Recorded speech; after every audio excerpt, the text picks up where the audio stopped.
ধর্মঘট ধর্মঘট ধর্মঘট, এই ধর্মঘটের বিষয়ে আমার সম্মান শ্রদ্ধাবোধ অনেক বেশি।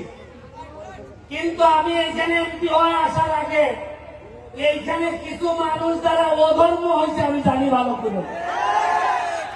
আমি যতদিন এমপি আছি এই ধর্মঘটের মাটিতে আমি আমার দায়িত্ব পালন করব। কোন অধর্ম আমার লুকি হোক, কাউকে আমি অধর্ম করতে দিব না। আমার ভাই মাত্র একটা, আমার ভাই লন্ডন থাকে, এর মানে আর কোনো ভাই নাই, আপন রক্তের ভাই নাই।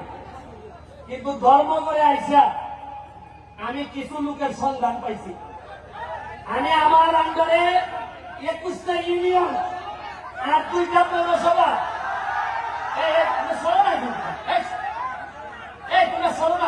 দেখতে দাও, 2টা পৌরসভা, প্রতিটা ইউনিয়নে আমার আদর্শের কিছু ভাই তৈরি হইতেছে।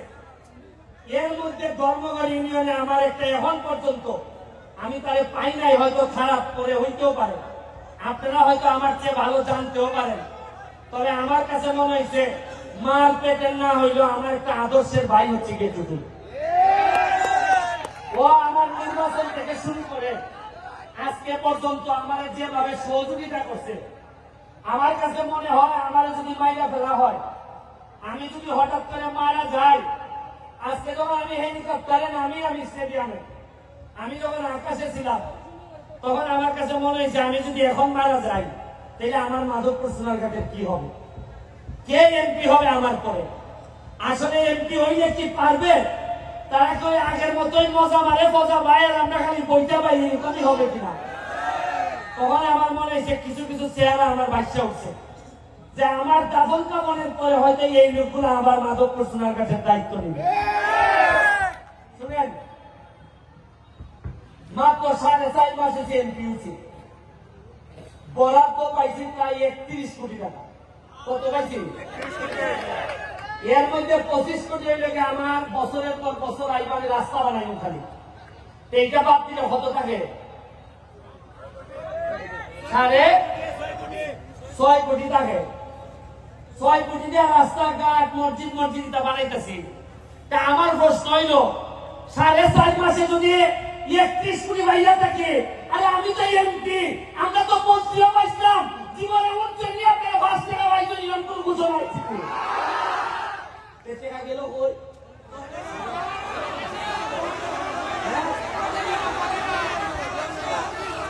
আরে 4.5 মাসে যদি অত টাকা বানাইতে পারে, অত টাকা আনতে পারে, আপনারা আশ্চর্য। গত সপ্তাহে আমি মাধবপুরের লেখা বরাদ্দ হয়েছে 50 লাখ এলজিবি। আমি যা কইলাম যে 50 লাখে কি ব্যারিস্টার সুমনে রইব? আপনি জানেন যে আমি সব মানুষ, আমি টাকা খাই না। ভাই ঠিক আছে, যাই নাই, যাই না কইল যে তাই না 50 থেকে ডাবল করে মাধবপুরে 1 কোটি টাকা দিয়ে দেয়। ওই আজকে সিটে আইতেছে 1 কোটি। এর আগে আমার দেওয়া বিষয় আরো 75 লাখ খালি মাধবপুরের লেগে, এটা গত সপ্তাহের কাজ। আমি এখন দেখি টাকা খরচ করে কোন ভাই না, খালি ভাই না মানুষ যারে যে খামটা করাইতাম। আমার ডর লাগে যে টাকা দিলে নিয়ে আগের তাল ধরে আমারও বিদায় দিলাম।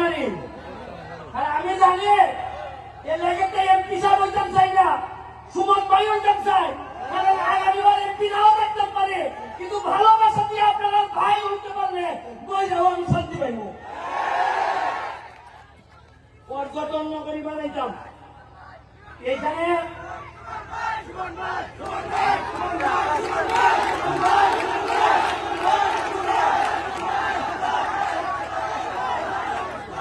আমার পর্যটন নগরী বানাইতে চাই আমি মাধবপুর সোনারঘাটে। আমি নেত্রীরে বলছি, জননেত্রী শেখ হাসিনারে যে যাবো, যে আমার 24টা চা বাগান আছে, আমার 2টা রিজার্ভ ফরেস্ট আছে, আমার স্থলবন্দর আছে, আমার বর্ডার আছে, আমার কিসের কম আছে? মাধবপুর আপনারা জানেন কিনা সবচেয়ে ধনী উপজেলার একটা, 100টার মতো ইন্ডাস্ট্রি আছে। মাধবপুরের মানুষ একটা মানুষ না খেয়ে থাকতে পারবে না। আমি 3টা চা বাগানে বেতন হয় না, আমি 2.5 লাখ টাকার চাল পাঠাইছি, কইছি যে বেতন না হইলে আমি এমপি দিব, আমার এমপি যদি বাদ খাই তাহলে আমার শ্রমিকরা বাদ খাবে। আপনারা এখানে সাইফোর্স কোচিং, সাইফোর্স লিমিটেড, এখানে ম্যাডাম আমাদের মাঝে উপস্থিত হয়েছেন। আমি ছোটবেলায় ওনার ছাত্র ছিলাম, IELTS, TOEFL, স্পোকেন ইংলিশ ওনাদের আন্ডারে করছি। উনি আমাদের পুরা 23টা ইউনিয়নে কোন ছাত্র ছাত্রী যাতে ইংলিশে ফেল না করে এই জন্য সকল শিক্ষকদেরকে ট্রেনিং এর ব্যবস্থা করতেছেন। উনি আমাদের মাঝে উপস্থিত আছেন, ওনার জন্য একটা হাততালি আমি আশা করি। আমি কম্পিউটারের ব্যবস্থা করতেছি বাচ্চাদের জন্য, প্রতিটা স্কুলে মাল্টিমিডিয়া ব্যবস্থা করতেছি। আমি আজকে আর বক্তব্য বাড়াবো না, স্বপ্ন দেখতে শিখেন। যে সুমন 9.5 লাখ টাকা দিয়ে নির্বাচনে নামছিল, আজকে 9.5 লাখ টাকা দিয়ে নির্বাচনে নামবে। আজকে কিছু লোকের কথা বলতে হয়, মুসলিম চেয়ারম্যান সাহেব, আলাউদ্দিন ভাই, এখানে বাবুল ভাই, সেলিম চৌধুরী, কিছু লোকের নাম বলতে হয় যারা আমার জন্য, আমার মতো একটা এতিম বাচ্চাদের টাইম না তুলছে আমার। তাদের অনেক লোকের নাম বলতে পারি না, তাদের আমার কলিজা কাটতে দিল, আমার ঋণ শেষ হয় না। আর এরা বাদ দেন, এরার পরে আপনারা ভোটাররা যেভাবে আমাদের না জানিয়ে না বুঝছে আমাদের আপনারা ভোট দিচ্ছেন, দোয়া করছেন, খালি একটি বানান নাই, সারা বাংলাদেশের নেতা বানাই দিচ্ছেন আমাদের আপনারা।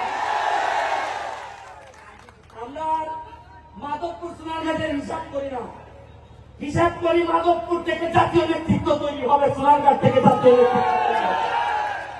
1 লাখ গাছ আনতেছি, আম গাছ কত হয় ভাইয়া? আমি আপনাদেরকে বলি, আজকে আরেকদিন নবী আসছে এখানে, আজকে সাথী খান আসছে গান গাইতে, আজকে তামান্না হক আসছে গান গাইতে। কিছুদিন আগে আপনারা জানেন সোনারঘাটে আমাদের ICT মন্ত্রী আসছে, সালমান মুক্তাদি, তাসরিফ খান এরা আসছে। আপনারা বুঝেন না যে এরা আসে মানে লক্ষণটা কিটা? এরা এমনি আর এরা বুঝে যে তারা এই বলে জিতেছি, এরা জানে, এরা তো সারা দেশ ভাঙিয়ে খায়, এরা জানে কোন জিনিসটা চলতেছে। এই রুমি আমি আরো প্রায় অনেক বছর আগে তারা সোনারঘাট নিয়ে আসলাম, এই সময় আমি তার আইনজীবী ছিলাম, একটা মামলা করছি। ওই সময় সানসে ভাইয়া কিছু কম টাকা দিয়ে নিয়েছিলাম, বললাম যে আমি উকিল, তোমার আমার এলাকার আইও গান গাইলে কিছু কম টাকা রাখতো। এই সময় মাত্র 25 না 30,000 টাকা দিয়া, এই সময় 1 লাখ টাকা দিয়ে গান করে। ওই আমার ছেড়ে দিছে, ভাই আপনি তো আমার আইনজীবী, গাইলেন এই শোন না। আর আজকে আমি এমপি, আমার বাড়িতে আইছে, আজকে আমার একটা বিশ্বাস, এমন ভাবে গান গাইব কল্যাণের মধ্যে পানি দিয়ে দিব একবার। আমরা ভাই মহাসড়কে যাইতেছি, মাধবপুর সোনারঘাট মহাসড়কে যাবে, 6 লেন হইতেছে। আপনাদের যে ইন্ডাস্ট্রিয়ালাইজেশন হয়েছে, সাথে যদি আমি পর্যটন নগরী করতে পারি, মনে রাখছেন মৃদু অন্তত পুরো আমেরিকা না পারি, মধ্যপ্রাচ্য পারে এখানে দিব আমি মাধবপুর সোনারঘাট। আমার কোন লোক 5 লাখ টাকা দিয়ে চলতে যাওয়া লাগতো না, 5 লাখ টাকা দিয়ে কুয়েত যাওয়া লাগতো না। ইজারও পয়সা আপনারা দেখুন, 1 বছর সময় দেন, কিতা করতেছে আপনারা দেখুন। তবে আপনার কাছে আমার একটা অনুরোধ, নেতৃবৃন্দ সহ 4.5 বছর পরে আমার বিদায় দিন। আমি এমন হইতে পারে আমার পক্ষে আর সম্ভব না এমপি থাকা, শরীর দিয়েই মানে না, 13 কেজি ওজন করছে এমপি হইবার পর। আমি আমার 4.5 বছর আপনারা সহযোগিতা করেন, দেখুন বঙ্গবন্ধু সোনার বাংলাদেশ কেমনে বানাই যায় মাধবপুর সোনারঘাট। আমি আশা করি আপনারা আমার সহযোগিতা করবেন। আমি কথা দিতে আমি যতদিন এমপি আছি আমার কোনো সম্পদ নাই, আমার ঢাকায় কোনো ফ্ল্যাট নাই, আমার কোনো প্লট নাই, আমার আমেরিকা লন্ডনে আমার পরিবার মানে আমার বউ বাচ্চা, তাদের কোনো সম্পদ নাই। আমি কথা দিচ্ছি যতদিন এমপি থাকবো আপনাদের, আমি আমার পরিবার 100 জায়গার মালিক আমি হব না। আমি এমপি যদি নিজেই মাল বানাই, আমার জনগণের দেখবো কিছু না। আরে যে সম্মান দিচ্ছেন, এর মনে একটা মানুষের আর সম্পদ লাগে না। আপনারা আমার জন্য দোয়া করবেন। আমি আরিফিন রুমির কাছে মাইক দিব, তার আম্মার জন্য দোয়া করবেন। তার আম্মাও আমার খুব পছন্দের মানুষ, দুঃসময়ের সাথী। আমি আপনাদের কাছে আবারও দোয়া চেয়ে আমি সব সময় আপনাদের সাথে থাকবো। যখন গান হবে বাচ্চাদের জন্য গানে থাকবো, যখন ওয়াজ হবে ওয়াজে আমারে পাবেন, আমার যখন ঈদের আনন্দ হবে তখন পাবেন। আপনারা জেনে খুশি হবেন, আমার এলাকায় একটা ময়লা নদী, যে নদীতে আপনারা জানেন 49টার মতো বাথরুমের লাইন ছিল। আমি এমপি হওয়ার পর এই বাথরুমের নদীতে ডুব দিয়ে উঠতে বলছিলাম যে এমপি 49টা বাথরুমের লাইনে ডুব দিতে পারে, এই এমপি ইতিহাস না বদলে যাবে না এই এলাকা থেকে। আপনাদেরকে আবারও শুভেচ্ছা জানিয়ে দোয়া করবেন, যদি বেঁচে থাকি তাইলে আমাদের পক্ষে ইতিহাস বদলানো সম্ভব হবে। আর যদি মাইরা ফেলে তাইলে বলে যাচ্ছি, ভালো ছেলে মেয়ে যারা আছে তাদের মধ্য থেকে সৎ মানুষ যারা আছে তাদেরকে এমপি বানাবেন। আমি যদি মারা যাই, কথা দিয়ে যাচ্ছি, আপনাদেরকে শপথ করাই যাচ্ছি, পছন্দ আপনাদের, তবে অবশ্যই আগামী নির্বাচনগুলোতে আমার হোক তোমার হোক এইটা দেখার বিষয় না, সব মানুষ ছাড়া, কর্মঠ মানুষ ছাড়া যেন মাধবপুরে কেউ নেতা হইতে না পারে। আমার বিরুদ্ধে যদি থাকে, সৎ যদি হয়, আমি তার সাথে থাকবো। আমি কথা দিচ্ছি, এটা আমার বাপের মৌরসী সম্পত্তি না। আমি এখানে মুলুক বানাইতে আসি নাই, আমি আইছি মাধবপুরের 7 লক্ষ চুনারঘাট মাধবপুরের মানুষের শপথ নিচ্ছি যে তাদের ভাগ্য বদলাবো। আর এই ভাগ্য বদলাইতে গিয়া আমার যতটুকু দৌড়াইতে হয়, যত জায়গা যাইতে হয় আমি যাব। এই কথা দিয়া আজকের মতো বিদায় নিচ্ছি। জয় বাংলা, জয় বঙ্গবন্ধু। প্রিয় দর্শক মণ্ডলী, এই মুহূর্তে মাননীয় প্রধান অতিথিকে ফুলের তোলা